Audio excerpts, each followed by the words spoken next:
Assalamualaikum warahmatullahi wabarakatuh. Alhamdulillahi rabbil alamin.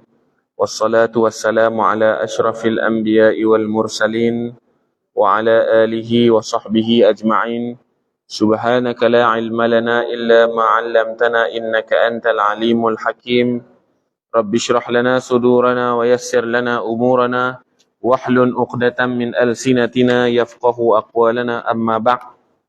Alhamdulillah, bersyukur kita kehadrat Allah Subhanahu wa taala, masih dipanjangkan umur, dimurahkan rezeki, diberikan kebaikan, diberikan masa lapang, ruang dan peluang, diberikan kecukupan, diberikan iman, Islam dan juga ihsan. Moga-moga dengan segala nikmat yang Allah Taala berikan kepada kita dapat kita gunakan dengan sebaiknya, melakukan ketaatan kepada Tuhan, menjauhkan diri daripada melakukan maksiat. Moga-moga Allah Subhanahu wa taala mengampunkan dosa kita, dosa ibu ayah kita, dosa muslimin dan muslimat yang dirahmati oleh Allah Subhanahu wa taala.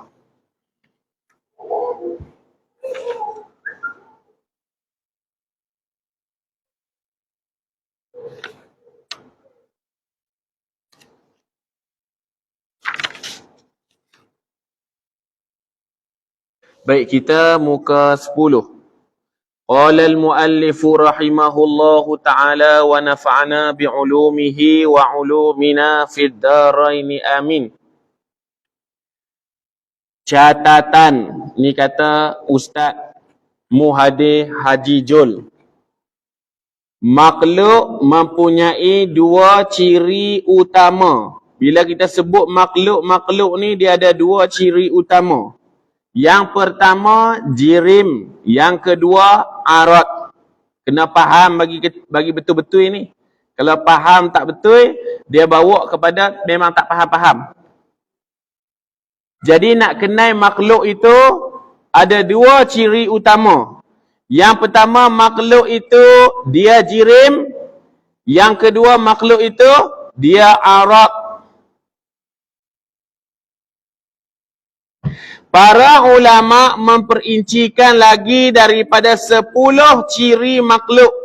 Jadi dia buat tambahan lagi. Selain daripada dua ciri utama makhluk, ditambah lagi kepada 10 lagi ciri-ciri makhluk. Jadi kalau kita ni makhluk, selain daripada makhluk ni Tuhan lah. Selain daripada makhluk, Tuhan lah. Jadi Allah Ta'ala lain asing. Allah Ta'ala bukan makhluk sebuah kita. Jadi beza Allah Ta'ala dengan kita di 12 ciri ni. Di berapa belas ciri? 12 ciri. Yang pertama jirim. Ciri yang pertama makhluk tu jirim. Jirmun. Apa makna jirim tu Ustaz Syakir? Jirim ni sesuatu yang mengambil ruang. Panggil jirim. Cawan ini, dia ambil ruang di atas tangan saya. Panggil dia jirim. Kerana apa? Dia mengambil ruang dan luang di atas tapak tangan saya seluas tubuh dia. Tu kita panggil jirim. Al-jirmu mala'a qadaruhu fil faragh. Jirim adalah sesuatu yang mengambil luang sekadar diri dia di ruang yang lapang. Saya jirim, tiang jirim, kuku jirim, gigi jirim, misai jirim, tudung tingkap jirim, kipas jirim, semua jirim. Benda yang mengambil ruang dan lapang dipanggil sebagai jirim. Itu sifat makhluk. Butang jirim ke butang? Jirim jugalah, dia ambil ruang. Dia ambil ruang dekat mana ni Ustaz Syakir? Dekat udara. Kerana mengambil ruang ni ada 3. Pertama, ambil ruang di dalam air. Kedua, ambil ruang di atas tanah, atas bumi. Yang ketiga, ambil ruang di udara. Ada benda, dia ambil ruang di air saja. Ada benda, dia ambil ruang di atas bumi saja. Atas tanah saja. Ada benda, dia ambil ruang di udara saja. Contoh, ambil ruang di air saja, ikan. Ikan tak pernah ambil ruang di atas angin kerana dia kena duduk layak. Hak duduk, hak ambil apa? Ambil luang darab dan lapang ni di udara saja. So apa? Awan. Awan mengambil ruang sebesar secelui tubuh dia di awan, di udara. Mana ada awan tu boleh duduk layak. Awan pula tak duduk atas tanah. Kalau yang duduk atas tanah, tiang. Mengambil ruang dan lapang di atas tanah. Ada yang pesek ambil dua. Dia ambil udara dengan tanah. Cuba kita. Kaki ambil balik tanah. Tangan duduk kat udara. Kita ni panggil jirim. Sebab kita memenuhi ruang yang ada. Ni kita panggil ruang lapang ni. Walaupun asalnya bukan lapang. Dipenuhi dengan jirim angin. Jirim pula terbagi pada dua. Jirim yang lembut dengan jirim yang tak lembut. Jirim yang lembut boleh dibelah-belah seperti angin. Kalau jirim tak lembut seperti ni, mana boleh kita tujuh? Dia dah ambil ruang di atas udara besar ni. Kita tak boleh tujuh. Angin kat luar ni boleh tujuh lagi. Kalau kita masuk, siapa kapal terbang dia tembus angin, dia tembus apa? Awan. Awan panggil jirim yang lembut. Kapal terbang dia jirim yang kasar. Dia masuk lawan sebesar tubuh dia. Mana ada kapal terbang masuk lawan, awan recai semua. Tak, kerana kapal terbang tu sama mana. Kita pun letak tangan sini kan. Awak angin kat sini pun terpecah sekali kan. Tak, angin tang ni dia duduk tang ni lah. Hak yang terpecah jadi belah dua, angin tang ni. Kerana tangan kita main menyepak angin tadi. Ini perbahasan ni nak bagi kita kenal Tuhan ni. Man arafa nafsahu arafa rabbahu. Betul Imam Ghazali tulis kata Ihya. Siapa kenal diri dia kenal Tuhan. Yang ni nak kenal diri ni. Ciri-ciri makhluk, ciri-ciri kita. Apa benda yang dia ambil lapang dan ruang di tiga-tiga. Angin pun ambil, tanah pun ambil, air pun ambil. Cetek, saya bagi RM1.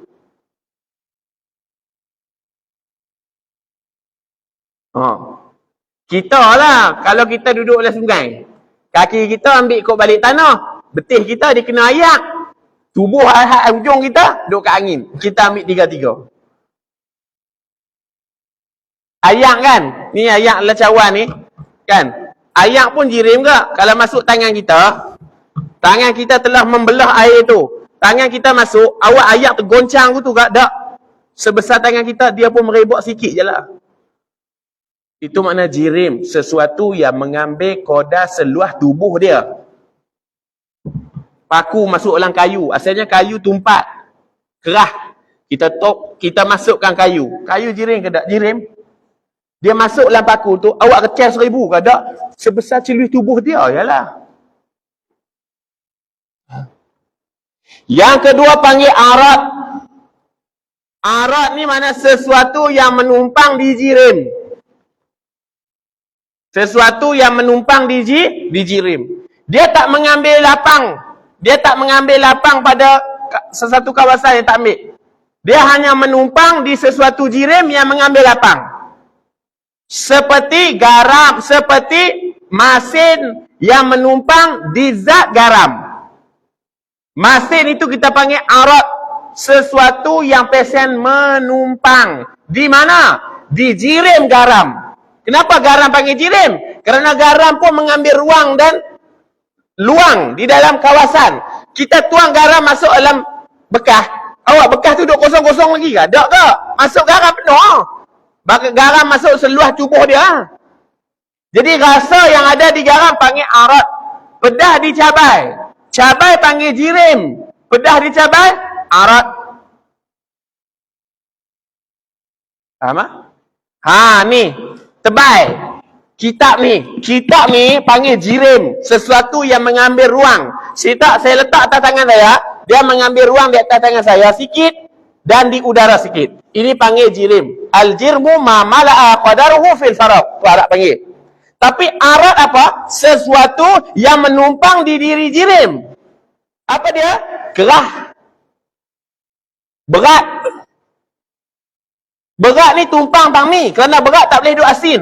Kerah pun tak boleh duduk asin. Yang kena duduk di kitab ni ke? Bagi kitab yang keras. Kitab yang berat. Yang tu panggil sifat. Sebab Ustaz Muhajir kata, sifat benda. Sifat apa? Sifat benda.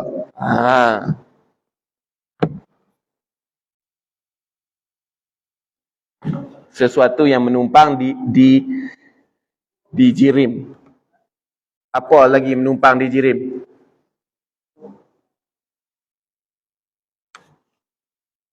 Warna. Warna. Kulit kita ni jirim. Warna kulit arat. Dia tumpang di kulit kita. Mana ada kita ada kulit, warna tinggal di rumah. Tak ada. Dia mesti duduk di kulit kita. Warna di buku. Arat kerana dia menumpang kulit buku. Kulit buku ni jirim. Kerana apa kita panggil jirim? Kerana dia mengambil ruang. Tengok dia ambil ruang kat mana? Di udara. Ada orang boleh belah dia? Tak boleh. Kerana dia jirim yang tebal. Lepas tu apa yang menumpang dia? Nipis. Apa yang menumpang dia? Warna. Apa yang menumpang dia? Ringan. Tu semua kita panggil arat. Apa makna arat? Sesuatu yang menumpang zat jirim. Kenapa nak kena mengaji semua ni? Kerana nak hilangkan tasyabuh kesamaran. Lagi orang kata, ringan tu Tuhan. Berat tu Tuhan. Sebab kamu kena nampak pun berat. Kasar tu Tuhan. Pedah Tuhan kot. Sebab apa panggil pedah Tuhan? Tak nampak. Kerana apa ulama buat ni? Kerana nak menghilangkan hak tadi tu. Bila kita tahu pedah, manis, masin, apa dia tawak, kasar, licin, semua-semua tu dikira arat yang menumpang di diri zat. Benda ni kalau boleh ni, faham terus hal ni. Kalau tak boleh tu, susah. Kerana dia macam kita mengaji matematik. Kalau tambah tolak tak pandai, kalau kita mengajak matematik tambahan, dia tak boleh pi. Kerana tambah tolak tak erti. Jadi ilmu sifat 20 ni, dia kena boleh hak ni dulu. Panggil alat-alat dia. Mau kerti beza jirim apa, arat apa, jauhar firid apa, jisim apa, jauhar murakkab apa. Semua-semua tu kena kerti satu-satu kerti. Alat-alat dia. Baru kita boleh menukang dalam ilmu usul din ni. Kalau kita tak ada alat, maka susah. Hanya kita dengar-dengar je. Tapi tak apalah, boleh terangkat ilmu padu ain jadilah. Nak jadi pandai tu, nak kena mengaji turut satu-satu. Nak kena faham satu-satu pula. Yang ketiga, berada di sesuatu arah tertentu. Sifat makhluk, dia berarah. Arah yang 6 tu. Kita panggil al-jihah as-sittah. Kiri, kanan, atas, bawah, depan, belakang. Sekarang ni, buku ni. Dia di depan saya. Depan saya. Mana dia mengambil satu arah. Kalau saya kali belakang, buku ni di belakang saya. Kalau saya pula duduk bawah meja, buku di atas saya. Kalau saya nak atas bumbung, buku di bawah saya. Setiap jirim tidak terlepas daripada al-jihah as-sittah, arah yang 6. Hang sebut pilih mana jirim, mesti ada jihah. Jihah tu mana arah. Dia takkan terkecuali daripada arah. Tuhan ialah tak ada arah. Kenapa Tuhan tak ada arah? Jawab Ustaz. Kerana Tuhan bukan jirim. Itu kita nak jawab tu. Kalau orang boleh jawab, kenapa Tuhan tak berarah? Tuhan bukan jirim. Tu kira power. Kerana berarah ini sifat jirim. Arah yang 6. Panggil al-jihah as-sittah. Atas, bawah, kiri, kanan, depan, belakang. Dia kira kita. Kita duduk sini, dia depan kita. Kita duduk bawah, dia atas kita. Kita duduk atas, dia bawah kita. Kita duduk sini, dia kanan kita. Kita duduk sini, dia kiri kita. Macam tu kita panggil iktibar dia. Dia tak terlepas daripada mana-mana. Kita kalau tunjuk ke orang kan, mai tengok ni. Dia tak terlepas daripada arah bohong. Mai tengok ni. Orang tu pun kalih kanan. Bak nak tengok benda tu, berarah. Kita kata, mai tengok lu gelamah aku beli ni. Mana? Dia pun kalih kanan. Benda tu berarah sebab kena kalih kanan. Kalau dia kata benda tu tak berarah, bohong. Kerana jirim sifatnya berarah. Tak boleh pergi kok mana. Nak pusing mana pun tak boleh. Memang berarah. Tunjuk kat saya satu jirim yang tak berarah, saya bagi 1 juta. Ni boleh barengi ni. 1 juta rupiah. 1 juta rupiah. Cari satu jirim yang tak ada arah. Pemain ni. Nak tengok. Kita buat bagi dia jadi arah. Hak yang orang hantar tu tak ada arah. Mes ni nak buat bagi ada arah. Baru dia tahu. Balik dia tu. Ada arah juga. Nombor 3 tu berada di sesuatu arah tertentu. Yang nombor 4 mempunyai arah. Yang tadi dia berada di sesuatu arah. Yang keempat dia mempunyai arah. Sama juga dia mempunyai arah yang 6. Kita panggillah kita arah al-jihah as-sittah. Jihah yang 6, arah yang 6. Jihah tu mana arah? 6. Arah. Tu ngaji bahasa Arab kena pandai. Jihah. Yang kelima, berada di suatu tempat tertentu. Makan. Makan ni mana sesuatu tempat. Mana apa? Sifat makhluk ini dia berhajat kepada tempat untuk wujud. Makhluk. Sifat makhluk dia berhajat pada tempat. Tuhan dia ada juga. Tapi dia tak perlu tempat. Kita nak ada, mesti kena ada tempat. Kalau tak ada tempat, tak boleh wujud. Nak tanam pokok misalnya kan. Tanah tak ada setingkai pun. Kita duduk atas flat. Nak tanam tanah. Tak ada tempat. Nak mewujudkan pokok pun payah. Sebab apa tak ada tempat. Barang lah rumah penuh lah. Nak beli smart TV pula hak 1000 inci. Nak orang masuk pun mana? Tak ada ruang. Nak wujudkan sesuatu benda pun payah kan. Jadi kita, kewujudan kita ni Ustaz Syakir, berhajat kepada tempat. Tak boleh kita wujud biduni makan. Mustahil. Kecuali zat Allah Ta'ala. Wujudun bila makan. Allahu mawjudun bila makan. Allah Ta'ala wujud tanpa bertempat. Tak duduk atas langit, tak duduk bawah bumi, tak duduk kanan, tak duduk kiri, tak duduk. Tuhan tak bertempat. Kita bertempat. Saat kita main surau, saat kita duduk rumah, saat kita duduk workshop, saat kita tempat kerja. Jadi kita bertempat. Kewujudan kita berhajat kepada tempat. Yang seterusnya berada pada masa tertentu. Kita terikat dengan masa. Sifat makhluk ni yata'allaqu bil zaman. Bersangkutan dengan masa. Tak boleh kita hidup ni, kita wujud ni tak ada masa. Sekarang ni malam kan, kita bersangkut dengan waktu malam. Esok siang, kita bersangkut dengan siang. Kita kerja pukul apa? Bersangkut dengan masa. Kewujudan kita bersangkut dengan masa. Mata kita pun bersangkut dengan masa. Mai pukul 10 kan, dia kelipuk-kelipuk nak tutup. Mai pukul 5 orang azan bang, dia kata nak bangun. Kerana apa? Diri kita bersangkutan dengan masa. Adapun Tuhan, la yata'allaqu bizaman. Tuhan tidak bersangkut paut dengan masa. Limaza la yata'allaqu bizaman? Kenapa Tuhan tak bersangkutan dengan zaman? Innallaha khalaqaz zamana wal makan. Sesungguhnya Tuhan yang mencipta masa dan tempat. Bila dia cipta masa dengan tempat, dia ambil faedah tak dari benda yang dia cipta? Tidak. Yang selalu ambil faedah di atas apa yang dicipta kita. Kita masak nasi, kita yang makan nasi. Tuhan cipta beras. Tuhan kedarah beras tak? Tak. Siapa kedarah beras? Kita. Ni bahasa kasar sikit. Kan? Tuhan cipta rumah banglo besar kat Ali Syukri tu. 40 juta. Kita ada 40 ringgit pun Allah. Nak cari payah 40 ringgit pun kan. Dia buat rumah 40 juta. Dia tu video 40 juta. Ali Syukri banyak mahal lagi. Tuhan yang buat tu. Bukan dia buat. Tukang tu sebab ya. Kan? Awak Tuhan buat rumah banglo ke tu, Tuhan duduk dalam banglo ke tu? Tak ada. Tuhan mencipta sesuatu, tidak berhajat kepada sesuatu. Sebab tu mana apa? Masa ini Tuhan cipta. Dan masa ni Tuhan tak ambil faedah di dia. Sebab waktu azali dulu bukan ada masa. Bila Tuhan cipta Nur Muhammad, bermula detik pertama. Tak. Tuhan cipta masa. Baru ada masa malam, ada masa siang, ada jam pula orang cipta pukul berapa ni. Ni semua ni Tuhan cipta.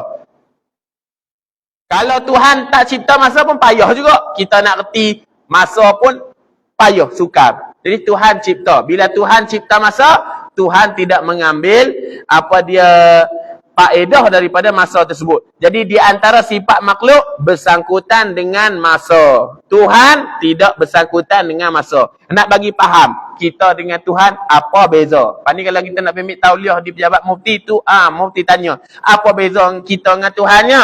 Kita makhluk, Tuhan pencipta. Kita mengambil ruang, Tuhan tidak mengambil ruang. Kita jirim, Tuhan zat yang tidak mengambil ruang. Kita berhajat kepada masa, Tuhan mencipta masa. Kita berhajat kepada tempat untuk wujud, Tuhan telah menciptakan tempat dan tidak mengambil faedah di atas apa yang dicipta. Jawab aku tu, tak tanya soalan nombor 2, dia sains-sains bagi tauliah. Mana ahli sunnah sungguh. Bukan Wahabi, bukan Musyabihah, bukan Jahmiyah. Banyak kita ni Wahabi Belambok. Wahabi Belambok. Kau sini Genggarak tak ada Wahabi kan? Saya memang mengajak sifat 20, ada Wahabi mengaji, kira bagus ya. Wahhabi tak mengaji sifat 20 ni.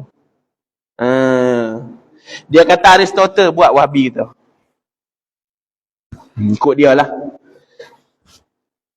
Mengaji sifat 20 pun bukan wajib pun. Kan?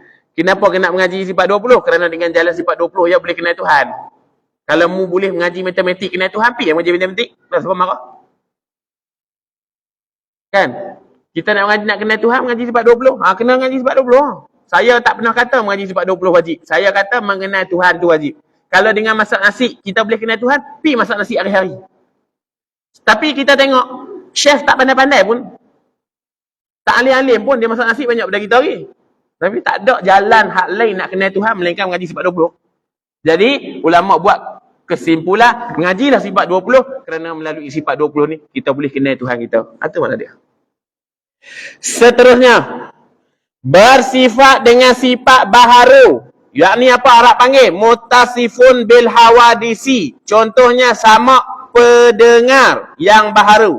Jadi di antara sifat makhluk ini, iaitu kita bersifat dengan segala sifat yang baharu. Apa makna sifat yang baharu? Sifat yang baru datang, dulu tidak ada.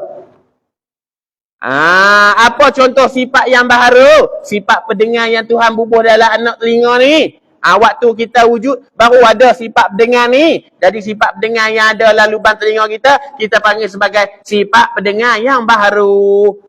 Apa dalil kata dia baharu? Kerana esok-esok dia boleh lingkup. Bila dia nak lingkup? Umur 5-60 dia lingkup mah. Orang azan bang kan nak main dah. Dia tak pernah nak dengar. Orang bang Zuhur dia kata isyak.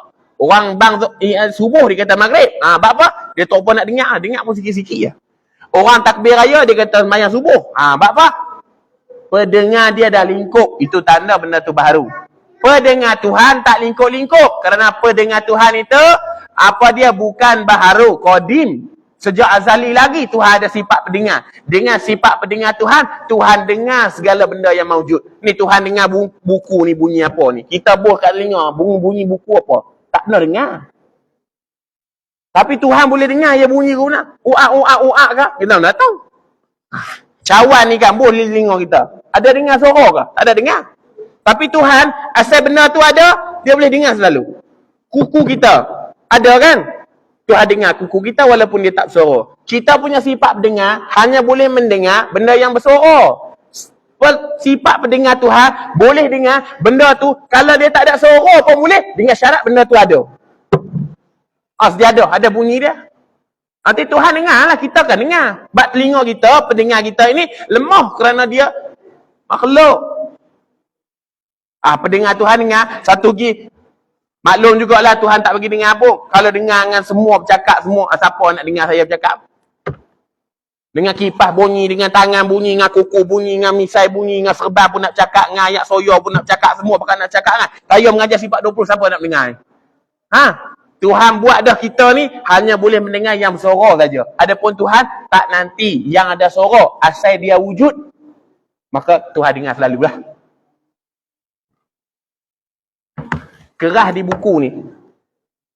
Saya tanya tuan-tuan, kerah tak panggil kerah lah, tebal. Ustaz Syakir. Kita tanya ustaz lah kan, tanya apa lagi kan. Ustaz Syakir. Tak salah pun tak apa, kita belajar kan. Bukannya kita pandai. Kalau kita pandai tak payah main mengaji. Hak yang tak main semua pandai-pandai dah. Pedas sikit kan. Tapi tak apalah. Kalau tak mau jemput saya tak main. Kalau jemput saya main, itu ya. Saya nak bagi orang pandai. Saya nak tanya. Tebal di buku ni, ada ke tak ada? Ada. Apa dalil ada? Sebab boleh rasa. Sesuatu yang dapat dicerap dengan 5 panca indera. Salah satu daripada 5. Kalau benda ni kita tak boleh tengok keras, tebal, tapi kita boleh rasa pakai tangan, panggil benda tu ada. Bila benda ada, Tuhan dengar. Keras yang dekat sini ni, tebal ni, ada suara dia yang Tuhan dengar, tapi Tuhan hijab kita tak dengar. Kerana kalau kita dengar, habis semua bising belakang. Faham tak? Itu sifat Tuhan yang mulia. Kita tak ada tu. Kerana telinga kita, dia pesen nak main lingkup lah. Tua-tua air lingkup lah. Main tua-tua kita tak pernah dengar. Dia pekak. Dia apa? Dia pekak. Kadang tak. Tak tua lagi pekak dah. Umur 20 pekak dah. Umur 30 pekak. Tuhan bala dia dengan penyakit pekak. Seterusnya, yang keseterusnya bersifat dengan sorir. Di antara tanda-tanda makhluk itu bersifat dengan sorir. Sorir mana apa ni? Ustaz apa? Ustaz Syakir. Kecil. Sorir mana kecil. Seterusnya bersifat dengan kabir. Kabir mana apa? Bukan kabir kusi, kabir gem. Kabir. Kabir mana basar. Orang Labuan panggil basar. Guru basar.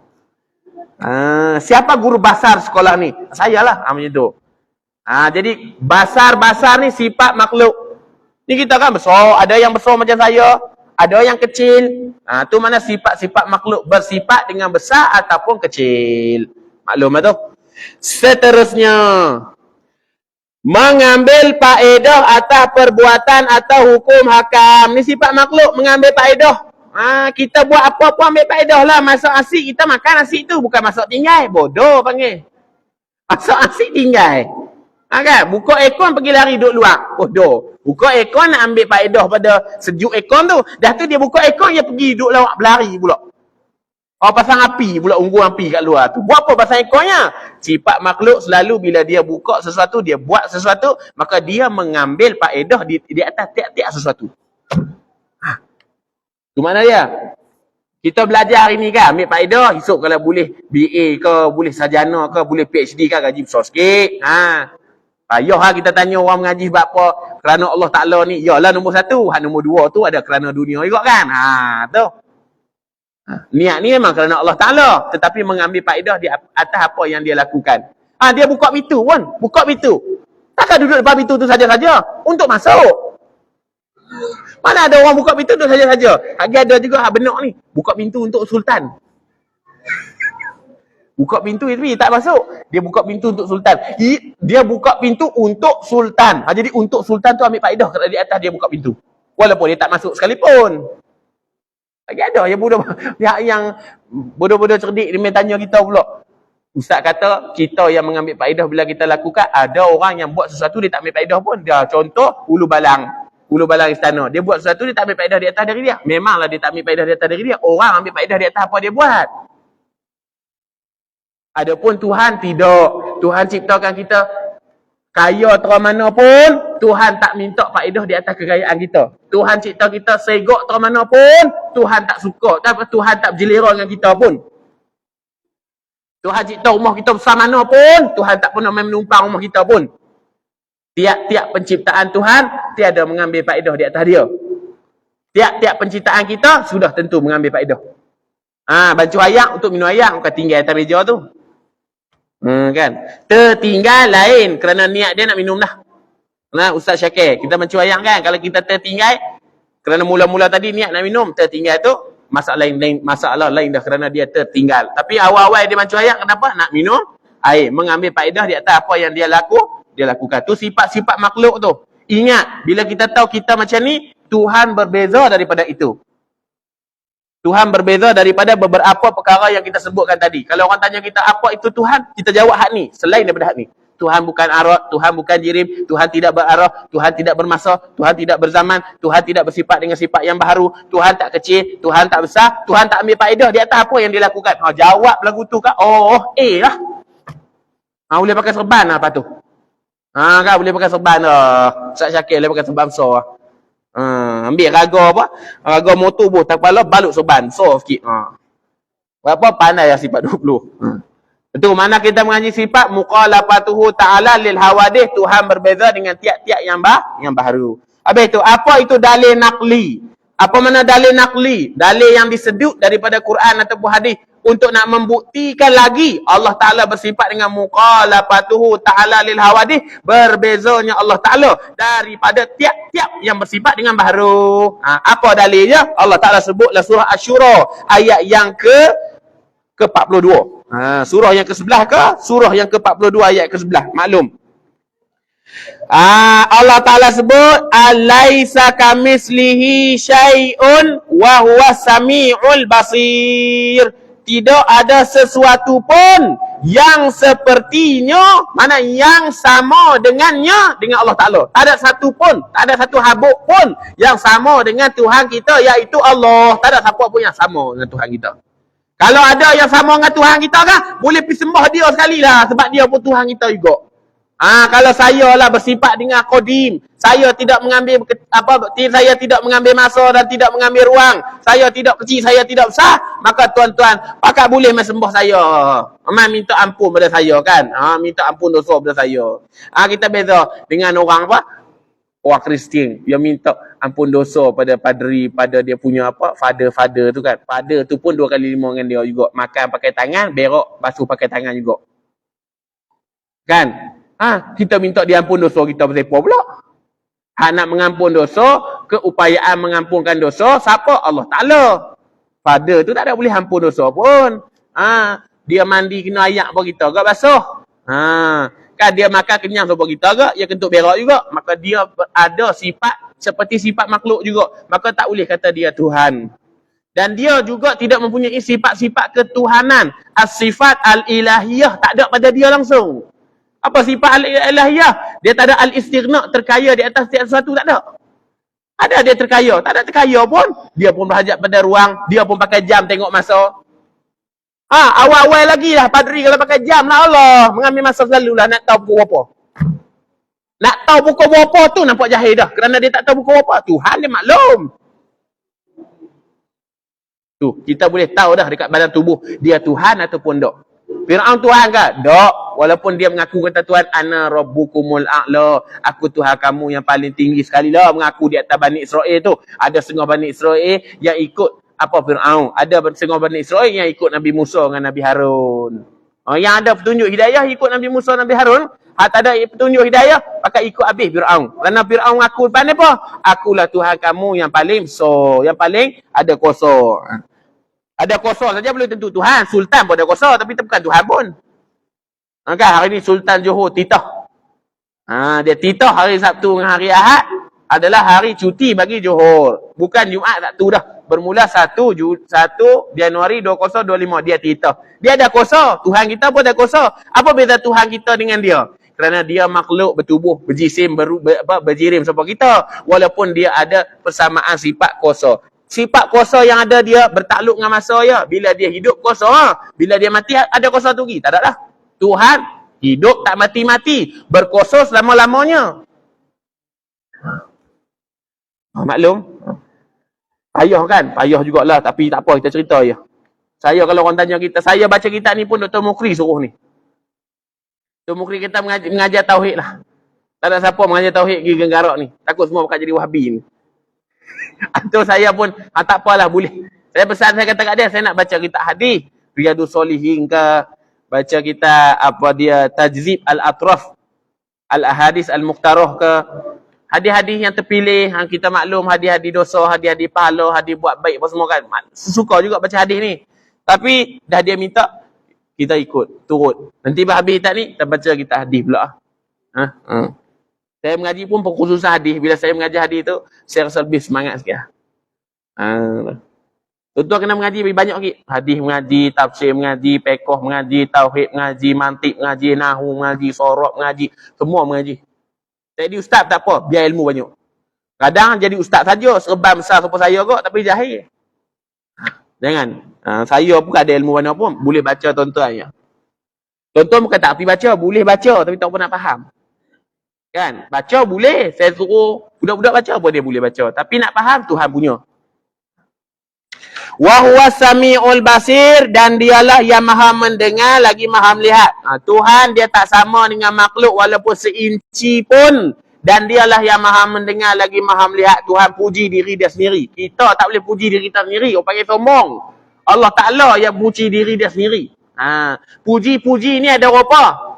Ada apa jenis puji ni? Banyak. Puji makhluk kepada makhluk, kita puji kawan kita. Puji makhluk kepada Tuhan, kita puji Allah Ta'ala. Puji Tuhan kepada makhluk, Allah Ta'ala puji Nabi kita. Jadi puji ada apa? 3. Puji makhluk pada makhluk, makhluk pada Khalik, Khalik kepada makhluk. Makhluk-makhluk, saya puji tuan-tuan. Saya puji Nabi. Jadi Nabi makhluk, saya pun makhluk. Yang kedua, puji makhluk kepada Khalik. Puji kita kepada Tuhan. Kita duk puji Tuhan tu. Allahu Akbar, Allahu Akbar, Allahu Akbar 33 kali. Puji Tuhan kan? Itu puji yang nombor 2. Yang ketiga, puji Khalik kepada makhluk. Tuhan puji Nabi Daud. Tuhan puji Nabi Muhammad dalam Quran. Ya ayyuhal mudassir, ya ayyuhal muzammil, ya ayyuhan nabi, ya ayyuhar rasul. Panggil dengan panggilan yang mulia-mulia. Tu Allah Ta'ala puji Nabi kita. Ada 3 jenis puji ni. Segala puji-puji tadi tu, satu habuk pun tak kena pada kita. Semuanya kembali pada Tuhan. Imam orang puji kita sekalipun. Itu. Habis. Baca lagi. Dalil akli. Apa makna dalil akli? Dalil yang pesen terbina daripada akal. Terbina daripada akal. Lepas tu panggil dalil akli. Dalil logik, Melayu panggil. Dalil akli, Arab panggil. Dalilu al-akli. Dalil yang pesen akal. Melayu panggil logik. Logik. Sesuatu yang diambil, yang dicabut daripada akal manusia. Yang sehat akal tu pun. Dia bukan pergi tanya orang gila. Bukan pergi tanya orang gila. Orang gila memang ada akal, tapi akal tak boleh pakai. Kita ada akal, boleh pakai, tak gila. Pergi tanya orang gila enggak? Dia ada akal, tapi tak boleh pakai. Jika Allah tidak bersifat dengan mukhalafatuhu ta'ala lil hawadih. Kalau Allah tak bersifat dengan berbeza dengan tiap-tiap yang baru. Bunyi dah pun. Baca lagi. Apa jadi? Maka dia menjadi sebaliknya. Apa makna sebaliknya? Iaitu serupa dengan makhluk. Kalau Allah Ta'ala tak bersalahan dengan makhluk, apa jadi? Allah Ta'ala serupa dengan makhluk. Dia gitu lah. Kalau Tuhan tak sama, serupa. Kalau Tuhan serupa, tak sama. Apa? Kalau Tuhan tak sama, makna serupa. Kalau Tuhan tak bersifat dengan berbeza dengan makhluk, nescaya Tuhan sama dengan makhluk. Serupalah kita dengan Tuhan pun. Kita dengan Tuhan kan ada sifat ketuhanan seorang sikit lah. Sebab banyak dengan Tuhan berkongsi sifat ketuhanan. Lepas tu tak boleh Tuhan ada 2 kan. Kalau Tuhan ada 2, payahlah. Seorang nak bina masjid, seorang tak mau bina. Seorang nak pasang aircon, seorang tak mau pasang aircon. Seorang nak buat kipas gergasi, seorang tak mau buat kipas gergasi. Payah. Sebab tu pentadbiran kena seorang je, guru besar. Dia tak boleh 2 guru besar. Penolong kanan 3-4 orang, 40 orang pun boleh. Bapa guru besar, dia tak boleh ikut siapa-siapa. Dia nak ikut siapa, dia punya suka. Dia guru besar. Sebab dia nombor 1 kat sekolah tu. Pintu pagar tu dia punya. Pintu pagar sekolah dia punya. Dinding-dinding sekolah dia punya. Jangan buat main, dia orang nombor 1. Masuk dalam sekolah tu, dia orang nombor 1. Kalau bini kita jadi guru besar, kita jadi cleaner sekalipun, kena taat guru besar bini kita. Balik rumah lagi, keluar selangkah pada grey masjid, grey sekolah tu, dia jadi bini kita balik. Lah tu kalau bini kita kata, potong rumput. Kita pun potong rumput. Nana dia tuang kita. Kalau balik lagi bini kita tu lelaki kata, baju ayak. Baju ayak. Dia tak boleh mengarah-mengarah dah. Kenapa? Jawatan di dalam sekolah. Kalau duk bawa jawatan tu sampai ke UK, dia sombong. Dia sombong. Hak jawatan kita guru besar, di sekolah yalah. Di UK, kita sama-sama pembeli. Saya main bawa duit, saya nak beli barang. Dia pun bawa main duit dia lebih kurang. Dia bukan nak kena belagak jadi guru besar, jadi Perdana Menteri. Tak. Sama ya. Sama. Jadi tak ada beza. Yang membezakan kita di setiap masa tu. Sebab tu kita bertakluk dengan masa. Bertakluk dengan tempat. Masuk di sekolah, kita jadi guru besar. Keluar sekolah, kita jadi ahli biasa. Satu ya, jangan. Masuk dalam masjid jadi baik. Keluar masjid jadi syaitan. Jangan. Biar dalam dengan luar sama. Sambung baca lagi. Ia adalah mustahil. Apa tu mustahil? Tuhan sama dengan kita mustahil. Tuhan berbeza dengan kita wajib. Wajib Tuhan berbeza dengan kita. Tuhan sama dengan kita mustahil. Apa makna mustahil ni Cikgu Hanafi? Mengaji sifat 20 kan. Apa makna mustahil? Sesuatu yang tak layak. Tak layak di Tuhan mustahil. Wa ma la yatasawwaru fil aqli wujuduhu. Sesuatu yang tak dapat digambarkan di akal oleh kewujudannya. Kalau kita bayang kata wujud, benda tu mustahil selalu lah. Tu kena mengapain dulu saya muda-muda umur 19 20 dah hafal dah. Masa tu hafal buta je. Ustaz suruh hafal, kita pun hafal lah nak lulus periksa. Mari mengaji di Azhar tu, apa yang kita hafal tu periduk balik, mengaji sikit, sulam-sulam mengaji, sulam-sulam. Baru faham. Umur 20 lebih baru faham sifat 20. Tak terlambat pun lah. Kitab beli berlambak dah. Tak faham-faham baca. Pergi mengaji satu tempat, baru faham.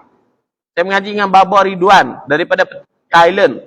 Dia buat daurah mengaji kitab tauhid, wasailu ilmil kalam wa ra'fatun wa rahmatul lil awam, bagi Tok Deskam Patani. Dia baca pukul 12 malam sampai pukul 3 pagi kitab tu. Saya duduk betul-betul depan pintu masuk rumah dia kerana penuh orang main mengaji malam tu. Lepas pada kami mengaji, makan sahur sekali kerana subuh awal pukul 5 pagi. Jadi terus sahur, terus semayang subuh, balik rumah. Balik rumah buat apa? Bukan baca buku, tidur dulu. Kerana apa? Letih. Mayang tarawih di Masjid Azhar buat 20. Satu rakaat dia baca dekat-dekat sejuzuk. Kita baca sejuzuk, tinggal dia ya. Dekat-dekat sejuzuk Saya rasa ni saya beritahu betul lah ni. Saya duduk Azhar hampir 8 tahun lah. Saya tak pernah sembahyang tarawih 20 rakaat secara tamam di Masjid Azhar. Kerana lama sangat. Saya pergi masjid-masjid yang besar, yang qori, yang sedap-sedap, yang semayang 20 juga, tapi dia semayang baca 2-3 makro' ya. Kita boleh bertahan lah. Orang Melayu kan berdiri tak boleh lah. Orang Arab tak apa, berdiri macam kayu. Tak bergerak kita.